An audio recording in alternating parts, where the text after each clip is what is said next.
What's going on, YouTube? It's Reggie Denton, your tour guide on the road to elevating your image. And today, we talking about frame rates.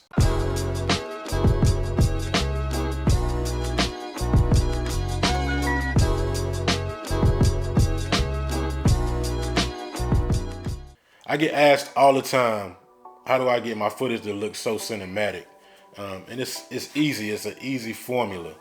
Your shutter speed has to be exactly half of your frames per second. So if you're shooting at 24 frames per second, it should be 48. It's called the 180-degree shutter rule. You're shooting at 60, it should be 120, and vice versa.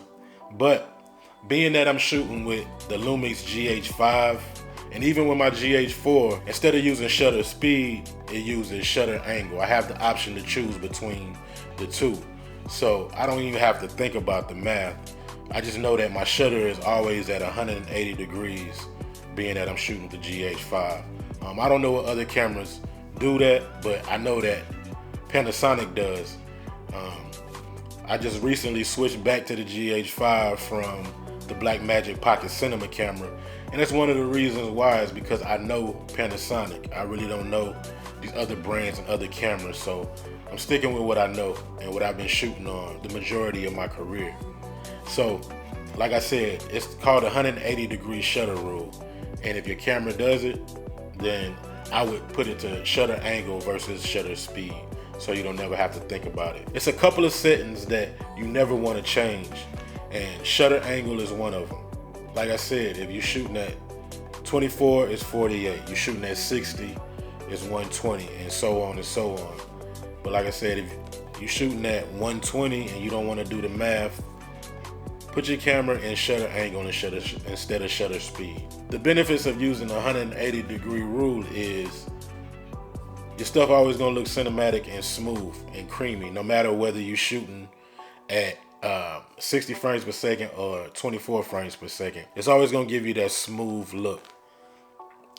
But you don't always want to use the 180-degree rule. Like if you're shooting sports, I wouldn't use the 180-degree rule.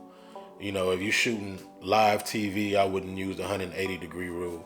Things of that nature, stuff that's gonna be moving fast, I wouldn't use that. But if the look that you're going for is cinematic, 180 degrees. That's what I shoot. But now here's the stickler. Most people think that you have to shoot at 24 frames per second to get cinematic footage, and that's false. I only shoot at 60 frames per second. I never shoot at 24. When I'm shooting my music videos, it's always at 60 frames per second, for the simple fact that I never know when I want to slow a piece of footage down. So I don't want to be thinking about, oh, I want this in slow-mo and I want this in regular speed. I just always keep it at 60 frames per second. Especially during the performance, because at certain parts of the performance I might want to keep a regular speed and then speed up or slow down. And I want to make sure that I can do that. And then 24 frames per second, you really can't slow any footage down without it looking crazy or using some kind of plug-in or something. So I always shoot in 60 frames per second. That's the key. For one, I can slow things down when I want to, but the second reason is it's a lot crispier. It's a lot smoother to me. It looks a lot cleaner. At 24 frames per second, you can get blurriness when you really don't want it. So, but it all equals out, because if you're shooting at 60 frames per second, 120 frames per second, and using a 180-degree shutter rule, then when you bring it into to your editing suite and your timeline is 24 frames per second, then the final file is going to come out 24 frames per second. So you're going to get that smoothness that you was looking for. It's not going to look like a camcorder or, you know, like you're shooting a live event. It's going to look cinematic every time if you're putting it in a 24 frames per second timeline.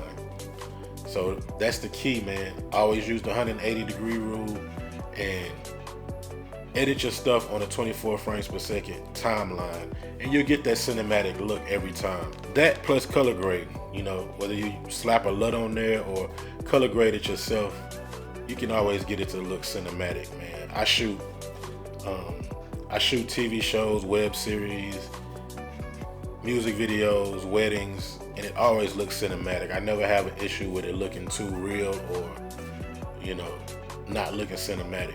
To recap, use the 180-degree shutter rule and edit in the 24 frames per second timeline, and you golden every time.